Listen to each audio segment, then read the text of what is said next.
Boa noite, boa noite.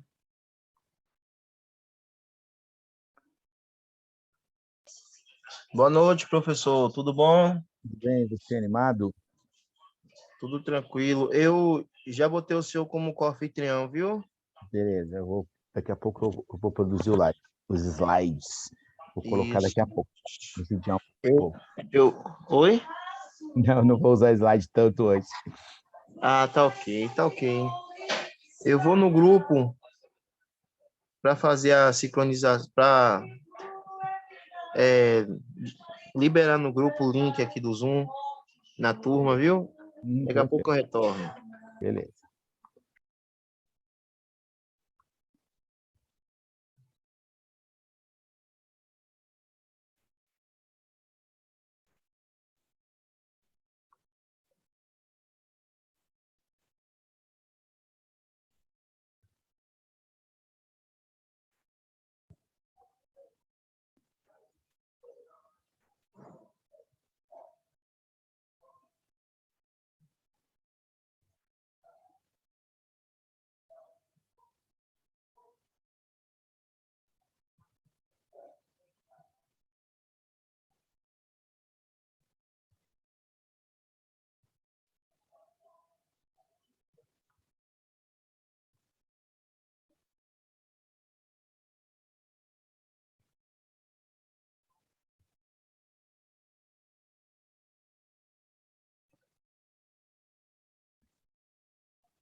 Pronto, professor, já liberei o link na turma.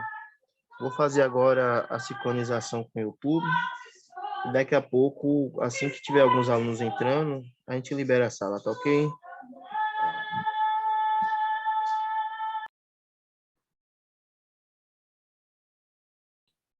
Eu estava conversando com o Boa Tomás. noite a todos. Boa noite, boa noite.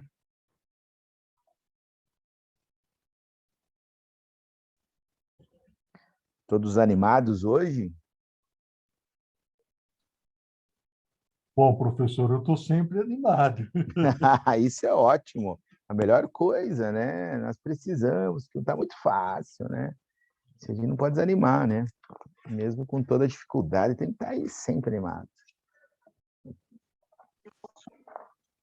Chamada terceira via, quer ouvir eleitores para definir um Opa, candidato.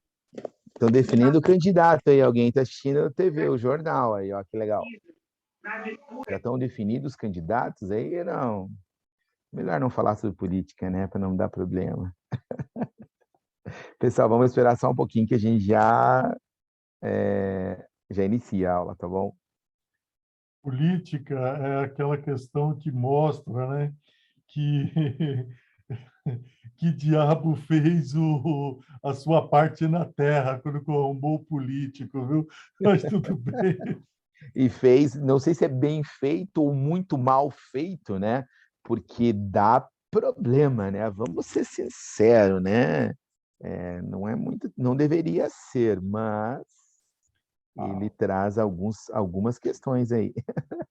A política, do modo geral, professor, os políticos, do modo geral, eu acho que não representa ninguém, representa só eles.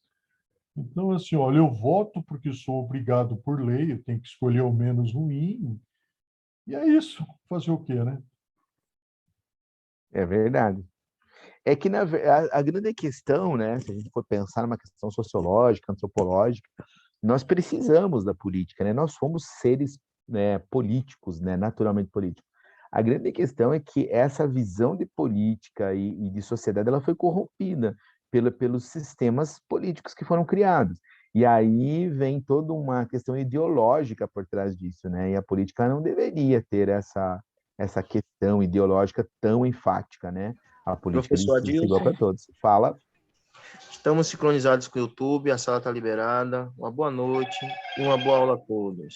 Obrigado, obrigado. Boa noite para você também. Obrigado. Professor, mas eu acho que a política, desde a época de Cristo, que se corrompeu. Nós realmente, tudo que nós vivemos é por causa da política, mas Faltam 9 dias. então Opa, alguém? complicou tudo. É verdade. E isso reflete diretamente, né, na nossa vida. Essa é a grande questão, né? Algumas atitudes que eles tomam aí vai refletir de forma direta, né? Eu vejo muito assim, eu trabalhei muito tempo em CAPES, né? Nós percebemos que essa questão da saúde mental, por exemplo, a contenção e a não contenção da pessoa que está em crise. Isso é uma política pública, uma lei que é criada e que ela pode ajudar ou não. Só que algumas pessoas vão utilizar isso de forma boa e outras nem tanto. E aí vem um problema sério. Tá? Mas vamos lá, vamos entrar na nossa aula aí. Pessoal, uma coisa interessante assim que eu quero colocar, né? O pessoal até eu estava conversando com o Dr. Márcio um pouquinho antes aqui. Hoje vocês perceberam que eu não mandei o slide. Por quê? Eu sempre tenho falado sobre a questão da importância da aula e do slide.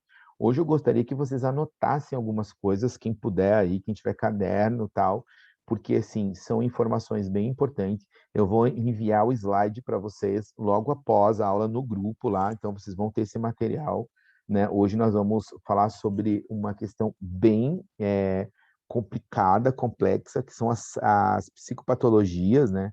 Deixa eu só tirar meu WhatsApp daqui do computador, porque senão ele vai ficar apitando para mim aqui. E aí nós vamos entrar numa questão bem importante, que é o seguinte, a forma que nós vamos trabalhar o que é uma psicopatologia e como que nós vamos trabalhar dentro dessa terapia de casal ou essa terapia que nós vamos colocar aí, muitas vezes cristã, né? Em que momento que isso vai influenciar ou não, né, o meu comportamento dentro do setting psicanalítico ou dentro do gabinete. Lembra que a gente já falou sobre a diferença entre o gabinete e entre o setting. Entretanto, nós somos únicos, né? Então, alguns comportamentos nossos, eles vão ser iguais, não tem como, porque é a minha essência, quem eu sou, né? E eu preciso disso, tá? E nós vamos começar essa aula falando sobre algo, assim, muito intenso sobre a terapia de casais. Por quê, gente? Porque os conflitos conjugais, eles vêm sendo investigados na literatura internacional há 5 décadas. Aí o pessoal fala 50 anos, gente. 50 anos é muito pouco tempo para se produzir teorias e se produzir questões muito boas, né? E aí nós estamos engatinhando, se nós pensarmos em questão de ciência, e isso é muito importante. Uma coisa que eu tenho percebido, pessoal, nos cursos que eu tenho dado aula, na faculdade, eu trabalho em faculdade e tal, eu percebo que nós, seres humanos, nós estamos ainda focados muito assim no algo pronto, no algo que vem escrito, né? Por que eu fiz propositalmente a questão do slide?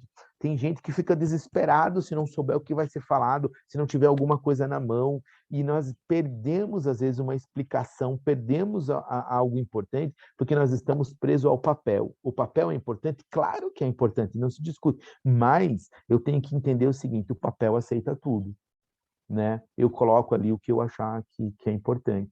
Mas será que é a minha visão? Será que é o melhor? Será que é colocar? E aí vem essas 5 décadas da terapia, né? Que seriam os conflitos conjugais. Ainda não seria usada a palavra terapia, mas o que percebeu? Que começou a se falar em conflitos conjugais, porque até então, diante da sociedade, diante da cultura social, não existiam conflitos. Aí nós colocamos um ponto ou uma vírgula. Não existiam conflitos ou não eram falados sobre os conflitos? Porque tem essa diferença, né? Ah, não existia homoafetividade, ou homossexualidade, ou homossexualismo, que aí tem a questão de terminologia, que as pessoas vão até responder processo conforme a terminologia que você usa. Vamos utilizar uma afetividade. Não existia 50 anos atrás, ninguém se falava, ou era-se escondido porque ninguém falava? Ou nós não tínhamos um meio de comunicação tão veloz como nós temos hoje, a internet, telefone. Hoje, gente, a informação ela corre muito rápida, né? Às vezes, uma mensagem que uma amiga manda para outra falando do marido, em questão de segundos ela está na rede. E às vezes vira um meme, uma foto, alguma coisa, né? Coisa que há 10 décadas, né? Há 5 décadas, há 8 décadas, há 2 décadas não era tão veloz. E isso está ficando maior. Agora, qual é a grande questão de tudo isso? Como que eu vou trabalhar essa nova realidade? Eu preciso da literatura? Claro que eu preciso, mas eu preciso conhecer primeiro aonde eu estou inserido. Qual é o meu público? Quem são as pessoas? Porque esses conflitos conjugais, eles vão estar ligados à questão dos motivos, da intensidade, da frequência, tá? Eu quero que vocês anotem isso, que isso é muito importante para a terapia de casal, que eu preciso investigar. Número 1, qual é o motivo? 2, qual é a intensidade? E 3, qual é a frequência? E 4, qual é a forma? Vamos colocar isso na prática. Tá, o marido briga com a esposa. Vamos colocar o homem chegou e brigou com a esposa. Qual foi o motivo da briga? Ah, porque não tinha alimento pronto. Vamos colocar que ele chegou às 7 horas da noite e não tinha janta pronta, um pão, uma comida. Isso foi o motivo. Qual foi a intensidade desse conflito? Foi assim, olha, não tem, ele só discutiu, ele bateu, ele quebrou, ele fez. Qual foi essa intensidade? E aí, gente, eu tenho que, nesses 4 itens aí, que sempre ouvir os 2 lados da moeda, ou os 2 lados da situação. A mulher vai falar um motivo e geralmente o homem vai falar outro. Dificilmente o motivo vai ser o mesmo, tá? O homem vai chegar e falar assim, eu briguei, eu tive um conflito com a minha esposa porque não tinha uma janta pronta. A mulher vai falar, eu briguei porque ele chegou atrasado. Os motivos são diferentes. Aí eu tenho que equilibrar isso. A intensidade para quem, digamos, bate é uma e para quem apanha é outra. A intensidade da fala de alguém que agride pela fala é uma, quem ouve é outra. E aí eu preciso fazer esse equilíbrio nessas informações. Frequência. Esse conflito conjugal acontece todo dia? Esse conflito acontece uma vez por semana? Só na segunda? Só no dia do pagamento? Só no dia que tem culto? Só no dia que tem... Qual é a frequência desse conflito, desse problema que estão vivendo dificuldade? E aí vem a forma. A forma é o mais difícil de ser identificado e a forma é mais complexo para a gente trazer uma disfunção ou a entrada da psicopatologia. Por exemplo, se a pessoa tem uma tendência à violência verbal, ela vai, às vezes, usar dessa violência verbal de uma forma tranquila e que nem vai caracterizar, nós vamos falar que é a violência psicológica. Sabe aquele meio que sutil, meio assim, você está meio fora do peso, né? Você deu uma engordada, né? Esse vestido ficou um pouco justo. Ou a mulher para o homem, nossa, você está meio barrigudo, podia fazer. Isso, gente, é uma forma sutil de violência. Toda vez que você usa essa colocação, é uma forma, só que nem sempre é identificado. E para nós, tanto no setting quanto dentro do gabinete, fica quase imperceptível essa forma.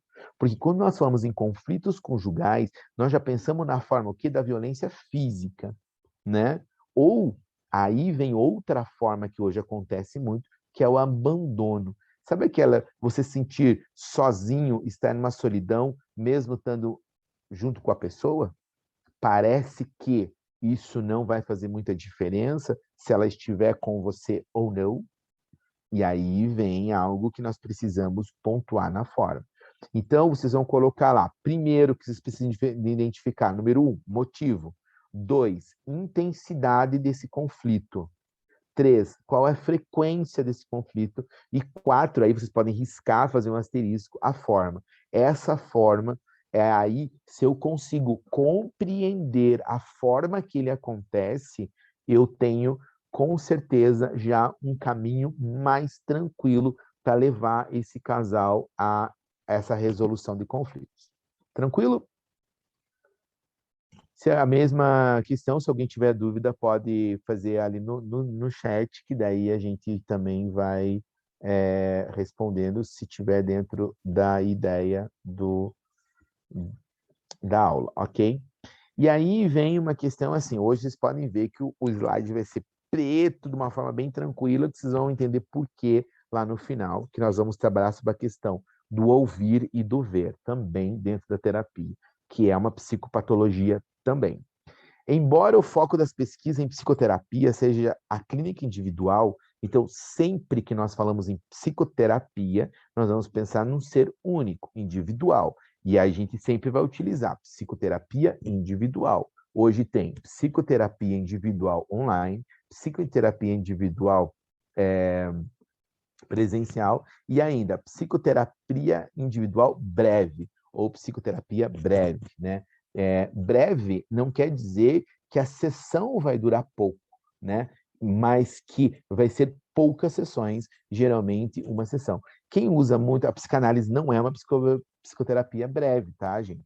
Eu já vi algumas pessoas falando, não é. Psicoterapia breve são esses constelação familiar, constelação sistêmica, radiestesia, aromoterapia, que são aquela uma que você faz uma sessão.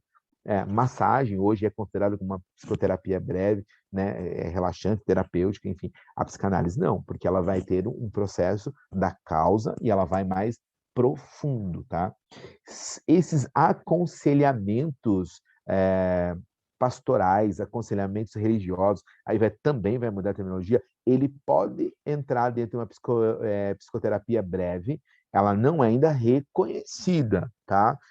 No mundo científico, mas ela já está sendo estudada e já está sendo trabalhado essa verdade, porque é o conhecimento empírico, então, assim, as pessoas já trabalham com isso e elas estão escrevendo sobre isso, é o que vai dar a produção do conhecimento científico, ok?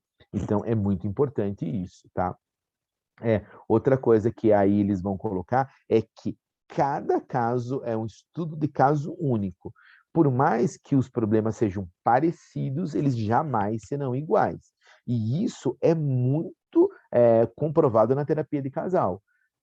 Não existe, igual já é difícil na terapia de casal, mas o que é interessante para nós aqui dentro do curso? Nós vamos ver que as dificuldades dos casais se repetem, os motivos são muito parecidos, a intensidade e a frequência também, mas a forma muda radicalmente e, em alguns casos, drasticamente. Por isso que eu falo, a forma é o ponto que nós devemos pegar e estudar. A forma nós devemos ter uma análise direta, de tal maneira que eu possa compreender de que forma esse conflito está ocorrendo. E aí a gente vai ter que ser extremamente observador, tá? E aí, como sempre foi utilizado as metodologias quantitativas e as metodologias qualitativas, e dentro das diversas abordagens teóricas, com um erro ali, um tracinho que não deveria ter, tá? Depois eu arrumo para mandar para vocês. Das diversas abordagens teóricas. Primeira coisa que é importantíssimo nós entendermos, gente, o que é uma metodologia qualitativa e o que é uma metodologia quantitativa, tá? Eu não sei se todos os senhores, as senhoras, senhoritas aí que estão aí na turma, se vocês fizeram psicanálise, são psicanalistas, ou se já tem um estudo disso. Dentro da nossa formação básica de psicologia e psicanálise, a gente, ou de curso superior, a gente vai entender as metodologias de ensino, as metodologias de pesquisa, e nós vamos trabalhar muito essa questão do método quantitativo e do método qualitativo, certo? E aí vem algo que a gente precisa entender em que sentido. Como que eu vou utilizar e qual eu vou utilizar? Qual é o melhor para que eu possa ter um resultado mais eficaz? Qual é o melhor para que eu possa entender o que está acontecendo e fazer, tá? Então, o quantitativo, ele já está falando quantidade. Quantidade de informação, quantidade de pessoas, quantidade de repetição, quantidade. Esse método, ele vai buscar, dentro da quantidade, os conflitos que existem. Porque dentro de um lar, dentro de uma família, dentro de um relacionamento conjugal, existem vários fatores que vão influenciar. Esses fatores podem ser família, podem ser financeiro, pode ser social, pode ser moral e, muitas vezes, religioso, né? O que isso quer dizer? Que ele tem um fator família. O que é fator família? Uma mãe do marido que interfere o tempo inteiro no casamento. Uma igreja onde um vai mais, outro não. Aí até foi falado numa das aulas, se não me engano, a passada, sobre a questão quando a mulher prega mais e o homem prega menos. E isso é quantidade. Então, será que é só esse conflito? É quantitativo. É um método de quantidade. Aí eu já começo a perceber que esse método está sendo positivo, aí eu vou colocar o quê? Quantas vezes aconteceu? Quantas vezes a mãe foi lá e brigou com a esposa porque a janta não estava pronta? É um outro conflito, né, do relacionamento que vai diretamente afetar o conjugal, né? Quantas vezes a mulher vai para uma igreja e o marido não vai junto? Quantas vezes... Aí eu começo a quantificar, colocar no papel a quantidade que isso vai acontecer. Aí eu já começo a entender. E o outro qualitativo é o comportamento, é dentro daquela questão do quê? A qualidade, vou qualificar isso, né? O homem, qual é a grande reclamação das mulheres? O homem não é carinhoso, o homem é ausente, o homem não é participativo. Qual é a reclamação dos homens? A mulher cobra demais, a mulher não vejo que não percebe que eu estou cansado, a mulher não sei. Então, existe o quê? Qualidade de comportamento, qualidade de vida, qualidade no relacionamento.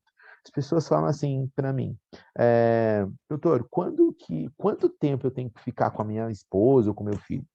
Não é a quantidade de tempo, mas é a qualidade. Tem pessoas que passam 4 horas junto, mas nem tem comunicação. Tem pessoas que passam 1 hora junto e tem uma comunicação efetiva, né? Eu estava estudando sobre a questão de terapia de casal. Eu vi uma mensagem muito interessante, né? Se apaixone por alguém que você gosta de conversar, né? Que bom quando o casal consegue conversar. Porque vai chegar uma hora que a conversa vai ser o ponto alto do relacionamento. E aí, admire a pessoa que você está junto quando ela fala, né? Aí fez uma alusão que eu achei incrível num vídeo que eu assisti, que a mulher fala assim, a comunicação é tudo num relacionamento conjugal. Tem pessoas que, quando você ouve falando, é como se você tentasse ouvir uma sinfonia de Beethoven, uma música clássica num radinho que não tem sintonia direito. Você fica procurando sintonizar e não acha. Aí tem ruídos, tem barulhos. Então aquela fala da pessoa incomoda, não é prazerosa. Agora, quando você admira a pessoa e a conversa é boa, é como se estivesse num teatro ouvindo uma música que você gosta. Você se encanta pelo aquilo. Você quer conversar. Aí quando a gente fala em encantamento, não é encantamento daquela coisa boba que fica ali, não. É aquele encantamento de você sentir prazer em ouvir e você consegue fazer a troca. Então, essa alusão, essa alegoria que se cria dentro da comunicação, a gente percebe, e nós vamos ver as habilidades lá, que a habilidade comunicativa, ela tem um fator primordial dentro do relacionamento conjugal. E aí, a falta dessa habilidade comunicativa, ela vai trazer o que para o casamento? Um conflito conjugal, né? E aí nós vamos estar trabalhando com método qualitativo. Como que eu trabalho essa comunicação? De que forma? Será que eu sei perguntar? Será que eu sei responder? Será que eu sei ouvir? Será que eu sei falar? Né? Hoje, tem muitos cursos aí, escuta ativa. Né? Tem muitos cursos aí antes, que era muito famoso, curso de oratória, aprender a falar. Hoje tem cursos de escuta ativa. O que é escuta ativa? Escutar é o mesmo que ouvir? Qual é a diferença? O que é uma escuta ativa? Será que eu estou escutando e entendendo o que o meu companheiro está pedindo, está falando? Será que eu estou analisando o que ele está pedindo nessa fala? Porque aí vem a diferença entre a energia masculina e feminina. O homem, quando ele fala não precisa, é porque não precisa. A mulher, quando fala não precisa, ela tem uma subjetividade nesse não precisa. Não, se você não quer fazer, não precisa. Se não precisa, se você pergunta, é porque você não quer fazer. Aí vem as diferenças neurológicas até e dentro do homem e da mulher, questão de sinapses neurais, aquilo que a gente já falou. Por que isso? Porque o homem pensa diferente da mulher e o homem age diferente da mulher. E aí vai aparecer o quê? Toda essa informação na hora do conflito. Né? Ah, você que sabe. Uma coisa que é muito interessante, que hoje eu aprendi muito assim na terapia de casal, quando você fala assim, vocês podem fazer uma atividade tal, tal, tal, e daí o marido olha para a esposa e ela fala assim, você que sabe. Ela está dizendo que é para ele tomar decisão, ela está dizendo que é para ele tomar atitude, ela precisa que ele tome essa atitude. É essa fala. Ele fala, não, meu amor, você que decide, você tem mais compreensão. Não, ela quer que ele use a energia masculina da decisão. Pode dar tudo errado, mas ele decidiu ali. E aí já vem a questão qualitativa. Essa qualidade desse relacionamento não está sendo bom. Outra coisa, gente, que eu quero falar e pontuar para vocês aqui é quando o segundo casamento, né? O segundo relacionamento, o segundo, terceiro, aí nós vamos colocar várias questões aí dentro disso. Por quê?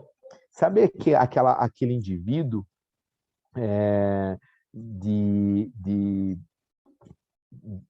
que ele traz o casamento. Olha lá, alguém deu tchau para mim, eu dei tchau também. Alguém que ele traz o outro para o casamento atual, para o relacionamento atual, sabe? Ele tem a necessidade de trazer, por exemplo, assim, antes não era assim. A minha ex não fazia isso, o meu ex, ou, eu odiava isso, ou era horrível isso. Gente, isso é um conflito qualitativo, que a gente tem que usar um método qualitativo de fazer a pessoa entender, tá? O Anderson fez uma pergunta aqui bem interessante, né? Isso seria, por acaso, um tipo de orgulho que impediu a mulher de falar o que ela realmente quer? Não, Anderson. Por quê? Porque a mulher, ela muitas vezes, ela não é direta, não é porque ela não quer ser direta, porque é a forma da mulher dizer assim, tome atitude. É natural das sinapses neurais dela.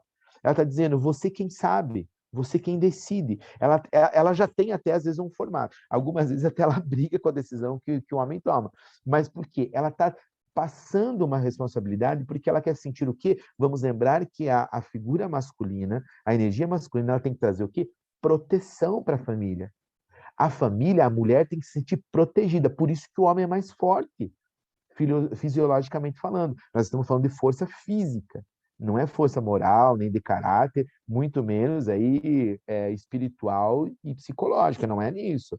Mas a força física do homem, ela serve para proteger a mulher. A mulher, ela tem que se sentir protegida pelo parceiro, pelo companheiro, pelo marido, né? Algumas pessoas pelo homem, ela tem que se sentir protegida. Mas a mulher é maior que o homem. Mesmo a mulher sendo maior, o homem vai ser mais forte. Porque a concentração de músculo, de tecido muscular liso, que é o da força, é muito maior do que na mulher. A mulher tem muito mais gordura corporal do que músculo. E o homem tem muito mais músculo que gordura. Por quê? Porque o homem serve para proteger e a mulher serve para o quê? Serve não. A palavra servidão é um pouco pejorativa aqui. Mas a mulher nasceu para procriar, para ser mãe, para ela gestar um filho, que é algo maravilhoso. E o homem nasceu para proteger essa família. Por isso que fisiologicamente o nosso corpo é perfeito de tal maneira que ele já está dizendo isso. Então, a forma de proteção é isso. O que a mulher lá no setting, quando ela fala assim, você decide, ela está querendo assim, eu quero sentir protegida com a sua decisão. Eu quero sentir que a sua decisão está pensando em nós dois, está sendo melhor. Né? E normalmente, aí você responde, já achei interessante ali, porque a mulher sabe o que quer e sabe pedir, e aí ela não pede do jeito, porque ela quer ele tome atitude, que o homem tome atitude. E aí, em alguns casos, há uma inversão de poder no relacionamento. Aquela mulher que decide tudo, aquela mulher que faz tudo, e que o homem entra numa zona até às vezes de conforto ou de abuso. As pessoas acham assim, relacionamento abusivo é só homem e mulher. Não, gente. Hoje, na atualidade, no mundo contemporâneo que nós vivemos, tem muito abuso da mulher com o homem. Em que sentido? A mulher hoje, ela conquistou um espaço, não é que a mulher nasceu para procriar, não é isso. O organismo da mulher, nós estamos falando em questão fisiológica, Cristina, tá? Tanto que eu já me consertei a hora que eu falei servidão, que não era isso. Por isso que, fisiologicamente, a mulher tem mais tecido adiposo, né? Mais gordura, ela retém mais líquido, que é a proteção do feto. É no sentido fisiológico. Lembre que eu falei, não é nem psicológico, nem moral, nem é fisiológico, tá? Então, a mulher nasceu para fazer a gestação. O corpo dela foi preparado. Inclusive, não sei se alguém aqui está fazendo mestrado, mas na aula do mestrado a gente falou sobre isso. O que é legal lá do mestrado?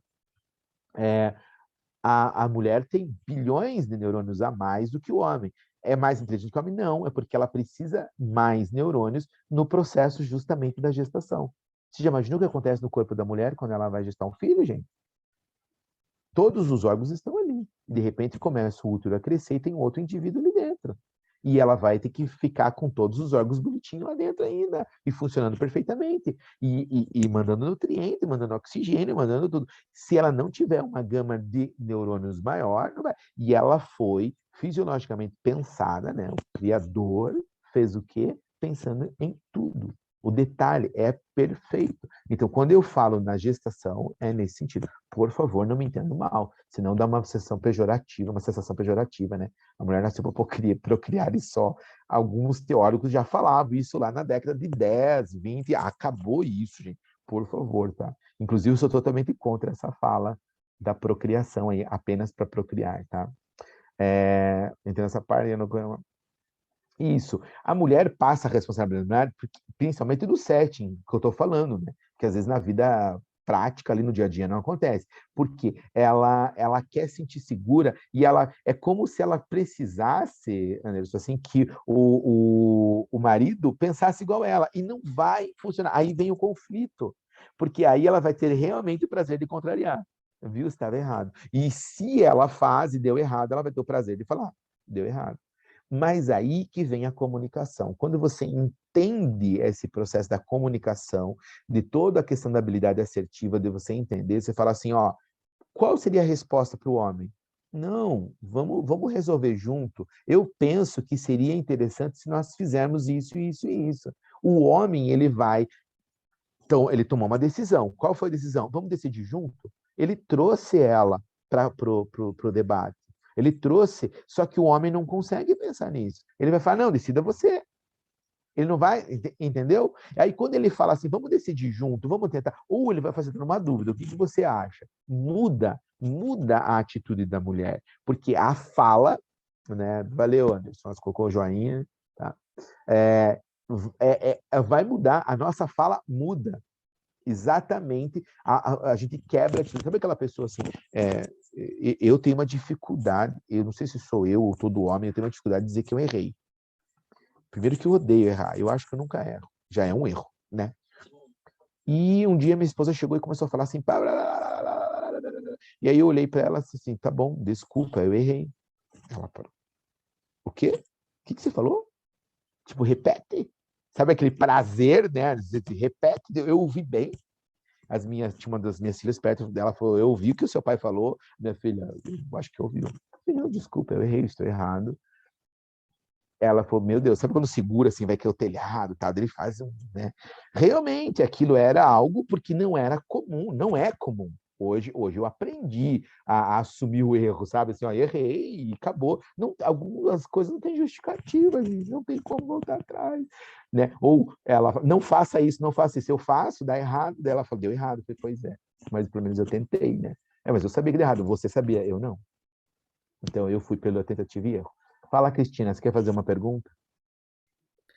Oi, professor, boa noite. Eu quero sim. Boa noite. Está me ouvindo? Sim, estou ouvindo perfeitamente.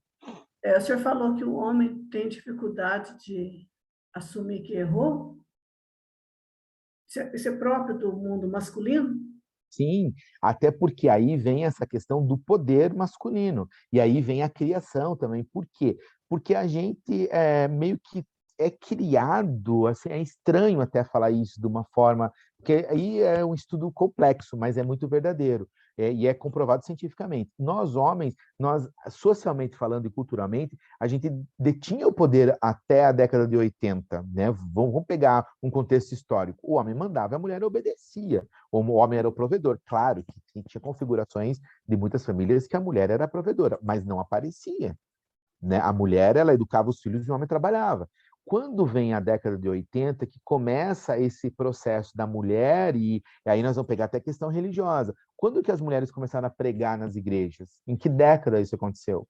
Quando que começou a mulher vir para esse papel de ser também ali a pastora, de ser a pessoa que fala de Deus com propriedade, que pode falar num púlpito?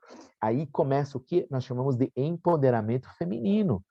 Esse empoderamento feminino, ele vem uma questão cultural. Então, o homem, ele tinha o quê? Um poder. E quando eu tenho poder, eu tenho dificuldade de dizer que eu errei, né? Quando eu te dou poder, e deveria ser o contrário, quanto mais poder você tem, mais fácil deveria ser, eu errei.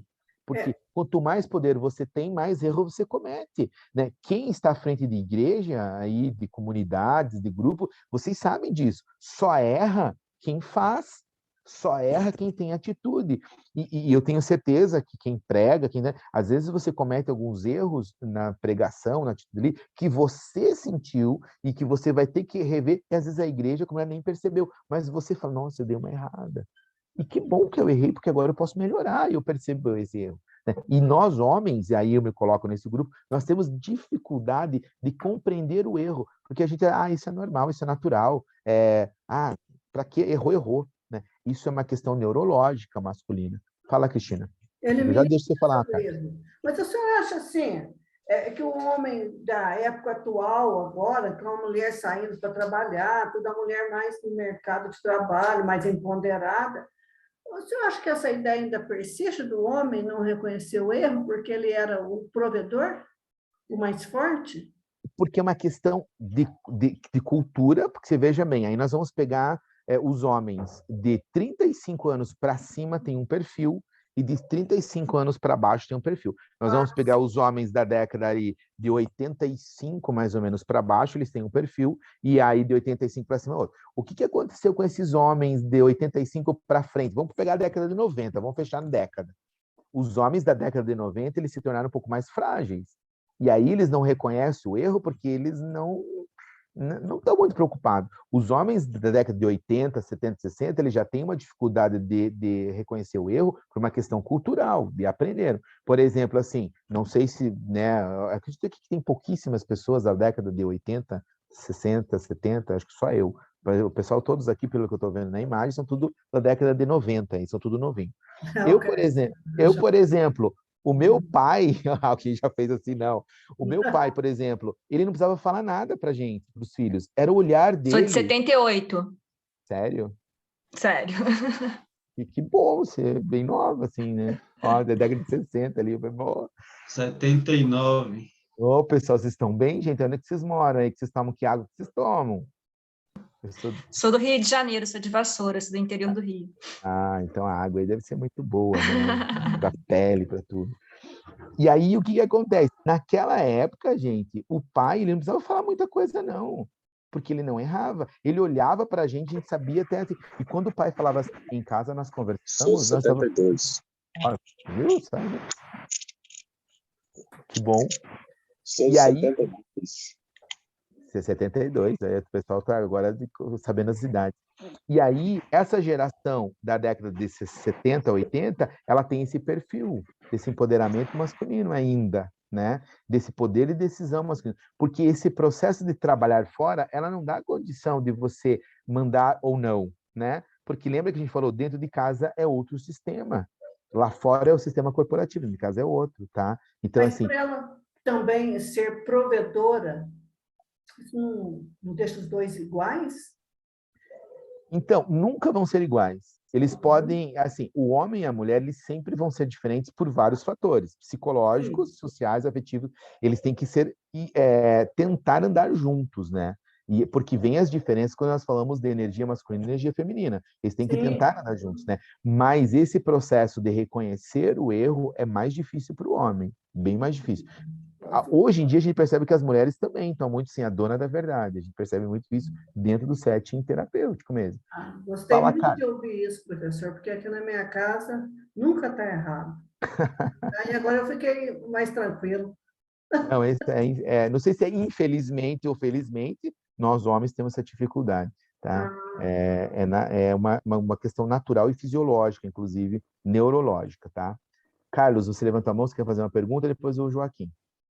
Sim, professor, É. essa natureza do homem de não assumir, né, os erros é uma natureza adônica, posso chamar de uma natureza adônica, porque eu lembro que, quando eu estava lendo a Bíblia aqui, eu lembro que quando Deus fez o homem e a mulher, e eles tomaram do fruto do conhecimento e comeram, e os olhos se abriram, e Deus pergunta a Adão, Adão, por um acaso, tu comeste do fruto que eu ordenei que você não comesse? Ele não assume esse erro. Ele fala para Deus, a mulher que tu me deste por companheira, ela comeu e me deu, e eu comi. Mas ele não assume que ele realmente tinha pecado. Será que essa natureza nossa, do homem, será que não vem disso, né, instintiva? É, Obrigado pela oportunidade. não, e realmente você fala algo extremamente importante. Você veja, é a natureza humana falando naquele momento, porque isso é uma natureza humana, né? E o homem, nós homens, né? E aí eu sempre vou colocar, nós temos a necessidade de justificar os nossos erros. Eu até posso errar, mas eu errei porque você errou. Eu errei porque você não falou. Que a gente fala que é a autojustificação, ou dentro da psicanálise, nós vamos falar sobre a transferência e contra-transferência. O homem só erra porque a mulher errou. O homem só furou o pneu porque a mulher não avisou que estava vencido o pneu lá, tinha que tocar. E a gente sempre vai ter isso. Isso é uma questão humana. Aí vem dentro da questão, aí se nós formos estudar a questão da teologia, a questão do pecado, né? Porque se eu perguntar qual foi o primeiro pecado, quem que sabe me responder qual foi o primeiro pecado? Os teólogos aí, eu não sou teólogo. Olha, foi a desobediência, né? Foi o primeiro pecado. Foi desobediência? Todo mundo concorda com a desobediência? Não, qual foi então quem não concorda?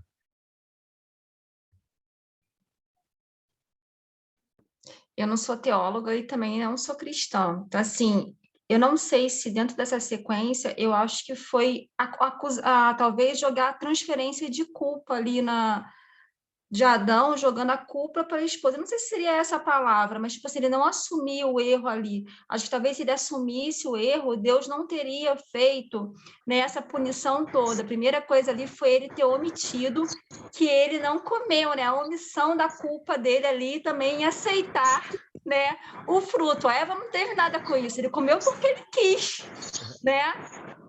Ele tinha escolha de É, não querer comer, porque Deus falou para que ele não comesse, não para Eva não comer, mas para que ele não comesse do fruto proibido. isso aí era uma consequência que é o pecado. Mas assim, dentro da neurociência nós vamos falar qual foi o Não primeiro sei. pecado? Foi a dúvida. Ah, tá. Ele duvidou. Aí ele desobedeceu. Porque quando duvida, mas por que eu não posso comer? Aí vem também que a gente pode dizer que a curiosidade e a dúvida, elas geram alguma coisa. E hoje, qual que é o problema do século? A curiosidade que nós temos e a dúvida. Se eu comer, vai acontecer o quê? Por que eu não posso comer? A curiosidade e a dúvida. Curiosidade e dúvida. Curiosidade, que vai trazer o quê? Prejuízo para a nossa vida. E aí traz prejuízo para a nossa vida conjugal e tal. Gente, eu só vou colocar meu computador para carregar bem rapidinho, que agora que eu vi que ele está acabando a bateria. Só um pouquinho, tá? E aí o Joaquim já pode fazer a pergunta. Vai preparando aí, Joaquim. Joaquim, falei errado.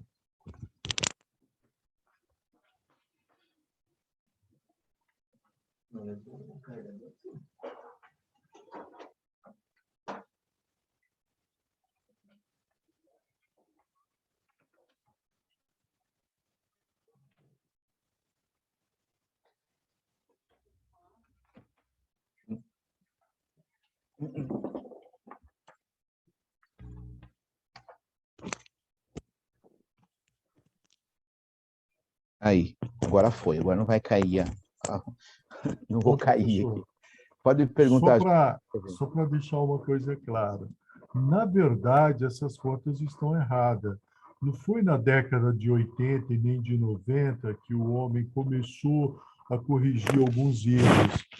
Já na época de 45, acho que foi no final da Segunda Guerra Mundial, muitos homens começaram a mudar o seu comportamento. O homem vem mudando. Desde a década de 45, o homem vem mudando. O que acontece é o seguinte, devido nós não termos internet, não ter essa propagação de conhecimento que nós temos hoje, então não se sabia. Era igual, por exemplo, falar que as mulheres não trabalhavam, porque desde da Segunda Guerra Mundial, pelo que eu li, né? E só para constar, eu sou de 64, então sou velhinho. O que acontece? Desde essa época, a mulher, já tinham muitas mulheres chefes de família. Por quê? Porque a grande parte, principalmente os expedicionários que foram para a guerra, que tomaram lá a Bastilha na Itália, lá. Então, principalmente esse pessoal, muitos morreram. Então, muitas mulheres, nessa época, já eram chefes de família. Então, assim, hoje, o que aconteceu com a mulher, o que eu costumo falar assim, eu tenho uma visão meio diferenciada. Eu acho que a mulher está mais masculinizada e está tendo assim uma coisa meio confusa, porque em alguns momentos a mulher ela quer ser homem e não quer assumir que é homem. Então fica uma coisa assim complicado da gente conseguir entender isso. E mesmo no relacionamento, não existe, hoje em dia, tão difícil as parcerias, porque eu costumo falar assim, um casamento, antes de mais nada, tem que ter o amor, sem o amor, nada pode fazer. Mas tem que ter a parceria, tem que ter a cumplicidade. E justamente para ter essa parceria, para ter essa cumplicidade, tem que ter o diálogo. Infelizmente, hoje não tem diálogo, a família não tem, o casal não tem diálogo. E todos querem ter razão. E só vão conseguir achar a razão a partir do momento que perder a razão. Aí você acha a razão. Porque eu tive conversando com alguns casais que eles já chegam assim, todos estão certos.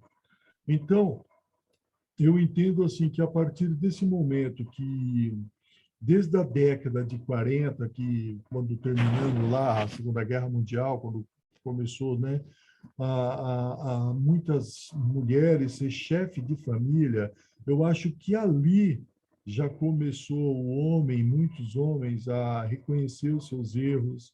E o que eu vejo hoje não é reconhecer erro, não reconhecer erro. Eu vejo picuinha, aquelas coisinhas bobas. O cara não quer, o cara faz uma coisa, a mulher implica, a mulher faz uma coisa, o cara implica e fica aquela picuinha. São coisas pequenas que acaba se tornando uma coisa muito grande. Por quê? Não pelo homem não reconhecer o erro dele, ou reconhecer o erro, mas que são coisas pequenas. Que essas coisas pequenas, essas picuinhas, aquelas coisinhas bobas, é que, na verdade, faz com que o casal entre em crise. É o meu ponto de vista. E só em relação à Bíblia, na época de Adão e Eva, professor, ao que eu entendo, na verdade, ali, se nós formos parar friamente para analisar, não foi só o homem que errou, porque, na verdade, nem o homem e nem a mulher era para comer do fruto. O homem tinha a opção de não comer? Tinha. A mulher tinha a opção de não comer? Tinha. Mas aí o que aconteceu ali, na verdade? Os dois fizeram meleca, os dois fizeram o que não podiam. Só que a mulher, por sua vez, ficou na dela, não falou nada, e Adão, por sua vez, jogou culpa na mulher.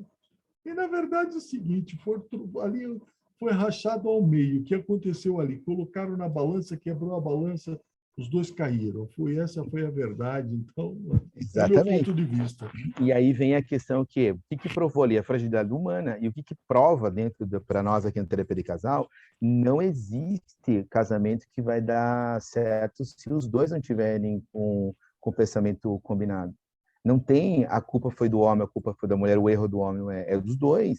E aí vem a transferência contra transferência. Eu erro porque o outro erra. E aí, quando vem essa questão lá de Adão, ele vai falar o quê? Vocês têm que se pensar juntos. E eles não conseguiram entrar num acordo. Ou eles entraram num acordo errado, porque eles podem entrar num acordo errado. Né? E aí vem trazendo o que é fragilidade humana. E o que ele coloca ali? Converse mais.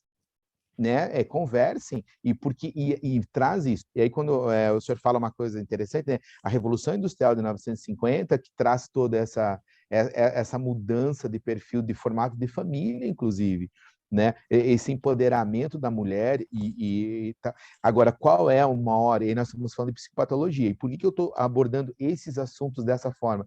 Porque nós não vamos falar aqui de esquizofrenia, não vamos falar de psicopatia grave lá, o serial que não. Nós vamos falar de uma psicopatia ou uma psicopatologia extremamente séria que hoje que nós chamamos de síndrome da tela. As pessoas estão presas na tela. Ou é na tela do celular, ou é na tela do computador, ou na tela da TV. E isso está tendo um reflexo absurdo aonde? Na comunicação. As pessoas não conseguem mais se comunicar de forma assertiva. Não conseguem se responsabilizar cada um pelo seu papel. E assim, a mulher, por que a mulher precisa, às vezes, se masculinizar ou ter essa energia masculina? Porque o homem não faz o papel dele. Porque se um não faz, o outro vai fazer. Por que o outro está fazendo? Porque alguém não está cumprindo. E aí vem esse choque que vai gerar um conflito conjugal. E por que os casamentos não estão dando certo? Não tinha conflito na década de 40, 30, 50, aí nós vamos pegar uma cronologia quebrada para a gente entender? Claro que existiam, mas as pessoas comunicavam e elas tinham um compromisso. Hoje em dia, assim, é descartável. O sentimento é descartável, eu tenho outra pessoa, eu já arrumo outra, e assim vai. E aí vem a grande questão, falta de comunicação, porque o homem e a mulher são diferentes, e isso é inevitável em todos os aspectos, seja fisiológico e neurológico. Só um pouquinho que a Daniela levantou a mão. Daniela, você quer perguntar? Na verdade, eu queria falar em cima do que o colega falou. Sim. Só falou da questão da energia masculina e da energia feminina. Já começa por aí, né? Porque são energias que se complementam. E o que acontece é que a mulher hoje, ela tá com uma energia masculina mais aflorada, tá tendo que botar a energia masculina dela à frente, até por conta dela ser mãe solteira ou divorciada, e às vezes assumir o compromisso do filho, fora o trabalho, que hoje a mulher trabalha fora, hoje a mulher não é só mais dona de casa, e ter que aflorar essa energia masculina. E muitas dessas mulheres, com a energia masculina muito aflorada, querem um parceiro com a energia masculina também, e já começa o próprio choque. E muitas vezes ela não arruma um parceiro com essa energia, porque ela vai atrair são parceiros com energia feminina. Aí já começa o grande choque, que ela quer um homem dentro de casa com uma energia completamente masculina, e ela tem um homem com uma energia mais feminina, que muda os padrões. É um homem que precisa ser mais acolhido, que tem outras que seriam as necessidades mais básicas da mulher. Começa essa inversão aí, onde começa o primeiro choque. E a mulher não entende que ela vai ter que mudar desconfigurar um pouco ela, talvez até na relação com o marido, não na relação no trabalho, na função dela como trabalho, né? E nada disso, mas desconfigurar essa função dentro da casa dela com o marido. Isso não acontece. Fora isso, foi uma outra coisa que o senhor falou, a mídia. Exatamente, a síndrome da tela. Uma grande influência sobre isso, não só das pessoas, não porque eu não assisto televisão, eu não fico presa a isso, mas das pessoas ficarem presas a alguns blogueiros, youtubers que, sinceramente, não sei o que estão fazendo, como é que conseguem ganhar dinheiro, porque tem essas pessoas que dão audiência, as novelas, coisas que não são legais até para a relação, e ficam assistindo aquilo e trazendo até para dentro do próprio relacionamento, fora o tempo que se é perdido assistindo uma coisa que não vai acrescentar em nada. Então, em vez deles criarem, né, uma maneira de se relacionar própria, porque são pessoas diferentes, gêneros diferentes dentro de casa, com crenças diferentes, muitas vezes até a própria religião, né, a própria parte da espiritualidade diferente ali, em vez de se ajustarem, não estão buscando fora padrões para trazerem para dentro de uma relação, configurar uma relação que não existe, que só vai acontecer quando os dois sentarem para conversar e ver o que pode ser negociado entre eles ali, para eles poderem se ajustar e se relacionar, porque se até com pai e mãe, que a gente é criado desde pequeno, a gente tem problema, imagina com uma pessoa que veio de uma outra família, de uma outra religião, de uma outra cultura, muitas vezes, dividindo o mesmo ambiente. Exatamente. Entendeu? E precisa. E ali o Carlos colocou algo bem, e que fecha a sua fala, inclusive, os opostos se atraem. Por que eles se atraem? Porque eles precisam se complementar, eles precisam se unir. Essa diferença, esse oposto que se une e que vai dar, a gente brinca, vai dar liga. Qual é a grande dificuldade hoje, gente? É exatamente você compreender que eu posso ter uma energia masculina na minha casa diferente que eu tenho uma energia masculina lá fora. Tem mulheres hoje que elas são aí juízas, desembargadoras, chefes de multinacionais, CEO, que elas precisam ter uma energia masculina corporativa, que a gente fala. Elas precisam ter o quê? Porque senão não vão respeitar elas. Elas vão ter que ter um posicionamento intelectual acima da média e um comportamento até físico, muitas vezes. Se pega uma mulher que é uma CEO, por exemplo, veja o comportamento que ela tem postural. Mas ela precisa ter esse comportamento dentro da casa dela Não, ela quer chegar na casa dela e que ela tenha um homem que tenha lá energia masculina, que cuide dela, que ela sente no sofá, que ela deite no ombro. Tem mulher que não entende isso na sua vida e ela só não, eu prefiro ficar sozinho. Primeira coisa, gente, ninguém faz nada sozinho. Ninguém faz nada sozinho. Essa história de dizer assim, eu prefiro ficar sozinho, isso é mentira. Você está mentindo para si mesmo, porque nós necessitamos. Olha, tá brincando com o cachorro ali. Ó. O que acontece? Eu preciso do outro, porque é com a diferença que eu aprendo, é com o conflito, é o conflito que gera conhecimento, é o conflito que gera. Claro que eu posso, por exemplo, assim, não, eu não quero ter um relacionamento sério, eu não quero casar. É diferente, gente. Mas eu sempre vou precisar da outra pessoa, a outra pessoa vai me complementar. E aí vem os desafios que a Daniele falou. E eu já falei lá na primeira aula, já parou para pensar, gente? A gente sai de uma família com uma cultura, com uma educação, com um jeito, e vem uma outra pessoa com uma educação, e vão morar onde? Na mesma casa. Vão comer. Um gosta de arroz, gosta de feijão. Um gosta de cebola, outro não gosta. Um gosta de levantar 8, outro levantar 10. Um arruma a cama, outro não. Um deixa a toalha jogada no chão, outro não. E aí vem, uma mãe fazia tudo, o outro não. E aí tem que fazer o quê? Se comunicar, criar um sistema para que a gente faça o quê? E aí vem uma questão que você falou. Muitas vezes precisa contratar um terapeuta para resolver o problema, porque senão não resolve. E até essa divergência de ideia é a melhor coisa. É através da divergência do conflito que vai produzir conhecimento. Joaquim, você levantou a mão? Professor, só para deixar uma coisa assim, na verdade, a mulher trabalha fora há muito mais tempo, não é de agora que a mulher são chefe de família, como eu falei, desde a Segunda Guerra Mundial, que as mulheres vêm trabalhando fora, que as mulheres vêm sendo chefe de família.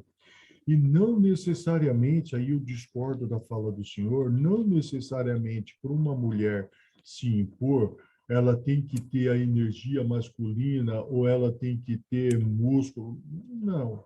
A mulher precisa, na verdade, para ela se impor na sua profissão, ou seja ela qual for. Eu vou citar o exemplo, por exemplo, a ministra Rosa Weber. Eu a conheci pessoalmente. Toda delicada, toda feminina. E olha o poder que ela tem.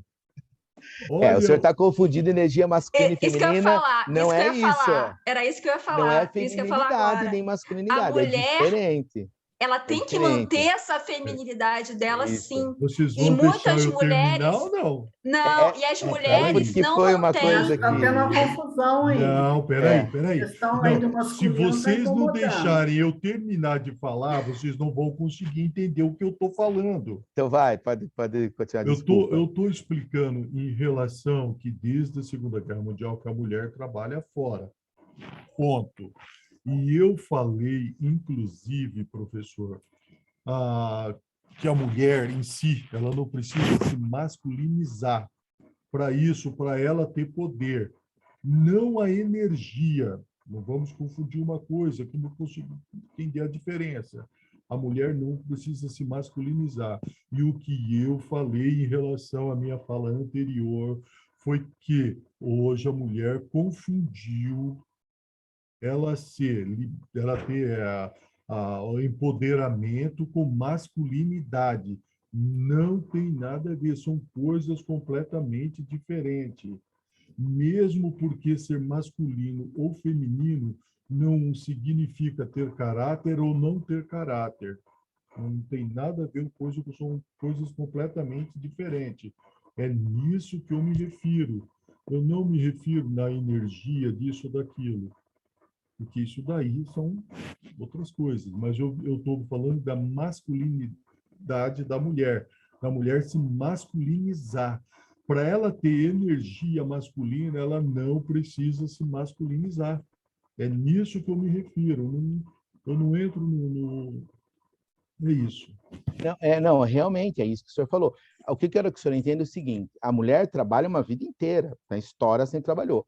O que eu quero dizer é que a mulher, ela só teve empoderamento de ocupar altos escalões, porque a mulher sempre teve um salário menor e ela trabalhava de forma extremamente assertiva. Mas se nós pegar a década de 50, 60, 70, quase, por exemplo, qual foi a primeira psiquiatra do Brasil, por exemplo? O quanto que ela sofreu para ela conseguir trabalhar?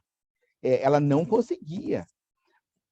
Quem é pastor aqui, quem é missionária, quando que começou a atuar dessa forma na igreja?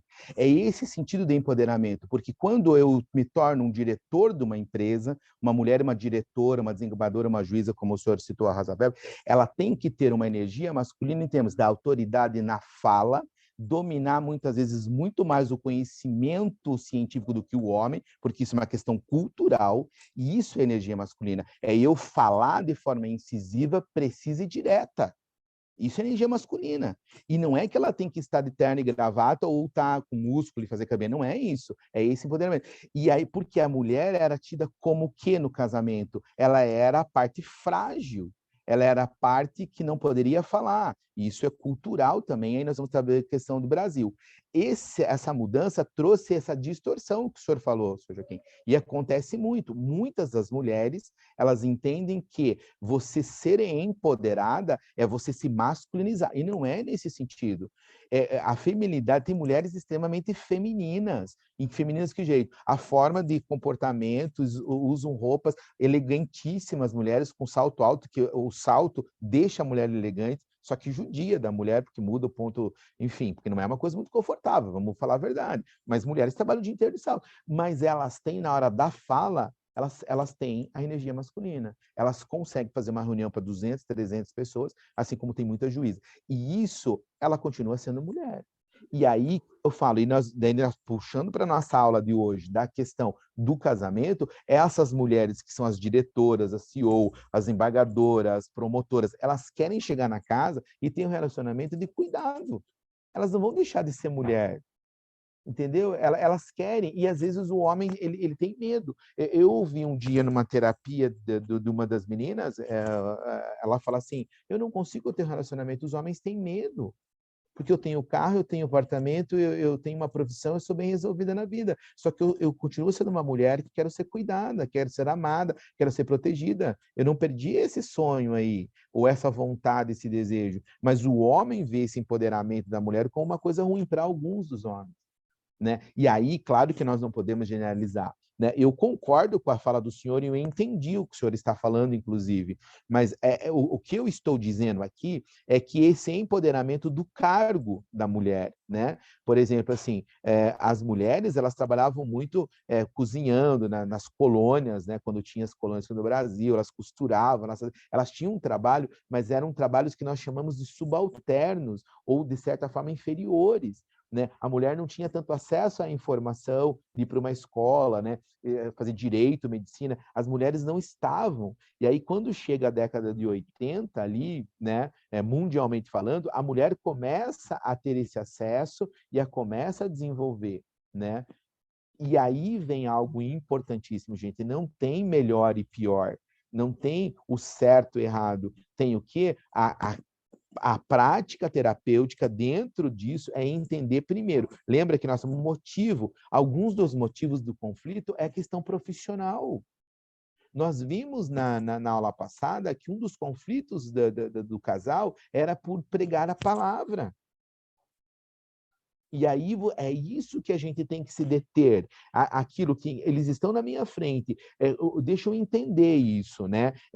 Nessa minha prática, o que eu vou fazer para eu ajudar, porque eu não vou resolver o conflito deles, eu vou dar direcionamento. Qual é o problema para o homem que a mulher tenha uma posição maior que ele ou ganhe melhor que ele? Isso é um problema para alguns homens, sim, para outros não.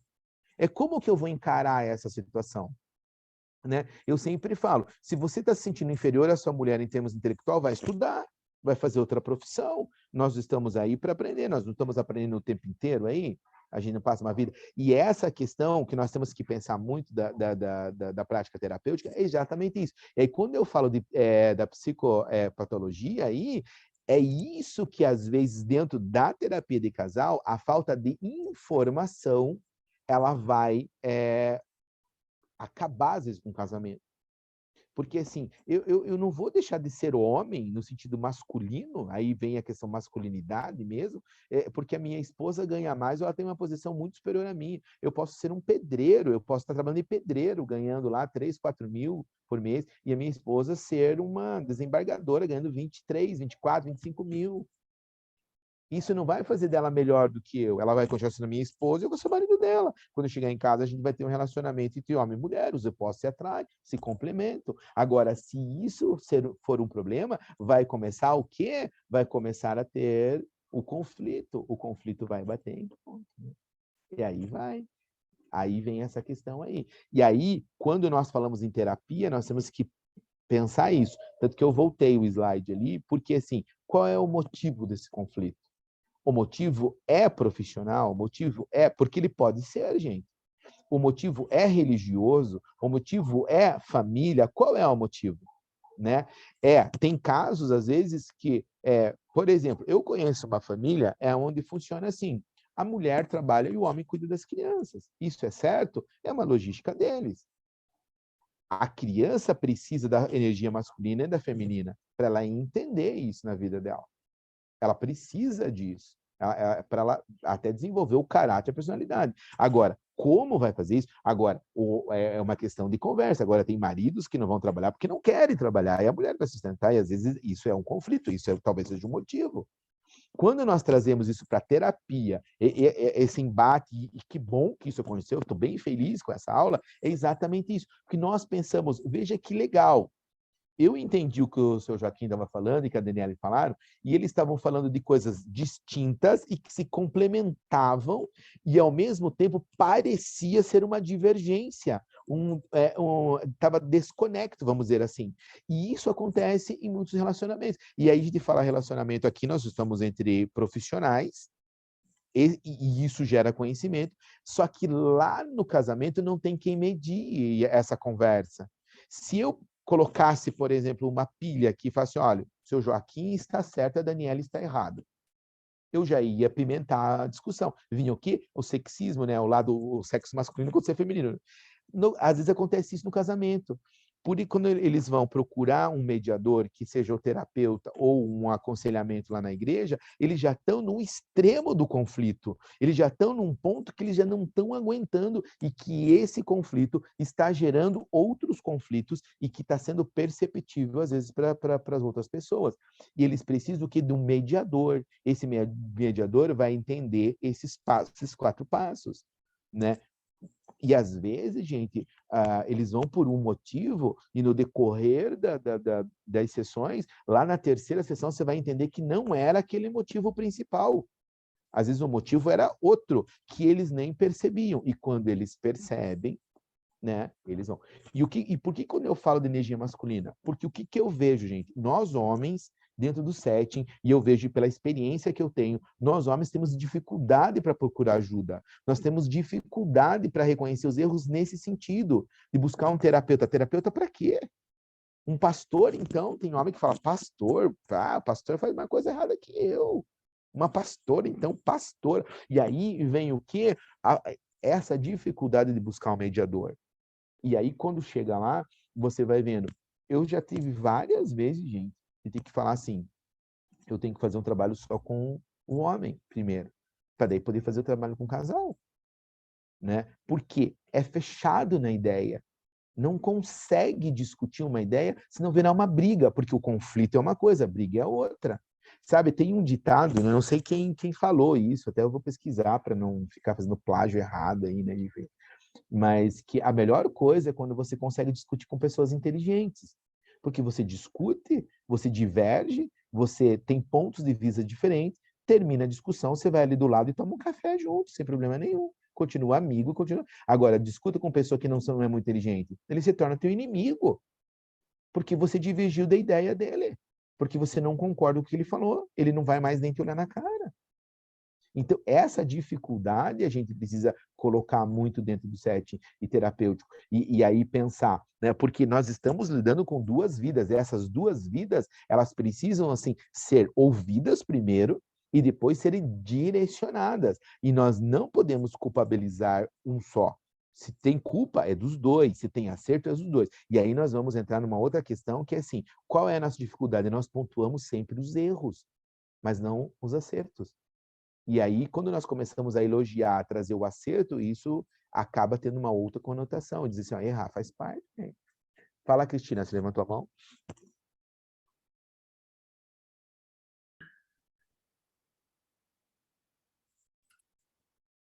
Pode falar? O seu microfone está fechado, não sei se você está falando. Oi, agora foi? Oi, agora estou ouvindo. Sobre discutir e tomar café junto. Isso é coisa do homem. A mulher não faz isso. A mulher vira a cara, ela fica de mal, entendeu? O mundo feminino, a natureza feminina. Igual o senhor falou aí da questão do homem, né, a questão do mentir. Agora vamos lá para essa coisa da mulher, que a mulher não dá conta disso, professor. A mulher guarda, ela recalca, e até aquela situação mudar é um tempo. A mulher, ela tem a memória muito mais apurada que o homem, né? Ela lembra de muita coisa e faz. E quando eu falo nesse sentido, é assim, é uma discussão que não causa dor. Porque algumas discussões, quando trazem dor para a gente não vai conseguir tomar café mesmo, isso é natural.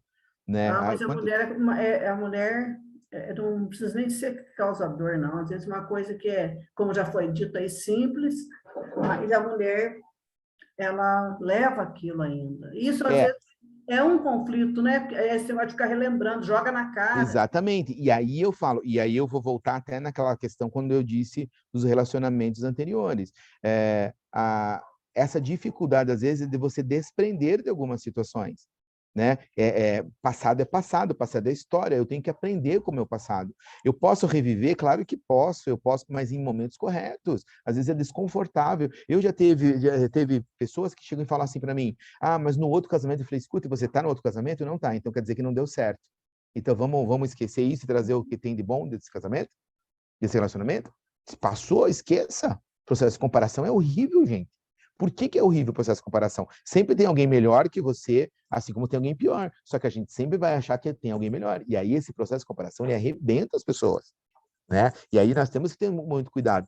E quando você fala essa questão, Cristina, da mulher, a gente precisa trabalhar na mulher o seguinte, quando eu falo seja inteligente emocionalmente, quer dizer que você está me chamando de burra? Não é isso.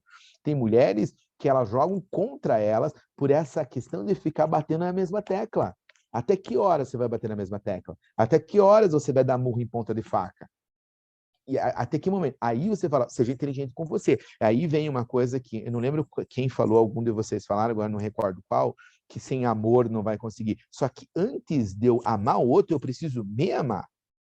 Eu não posso dar aquilo que eu não tenho, é muito difícil. Eu tenho que me reconhecer, eu tenho que ter a questão do autoconhecimento. E aí eu vou amar o outro. E assim, recebo. Porque às vezes a pessoa fala assim, mas eu estou num relacionamento abusivo, o meu marido me bate, eu já ouvi isso. Mas eu tenho 2 filhos. Eu falei, meu filho, você tem noção do trauma que você está trazendo para essas crianças? Como assim você Essa está... questão financeira, professor. Mas você acha que vale a pena? Não vai, não vai? Coloca na justiça, paga a pensão, entendeu?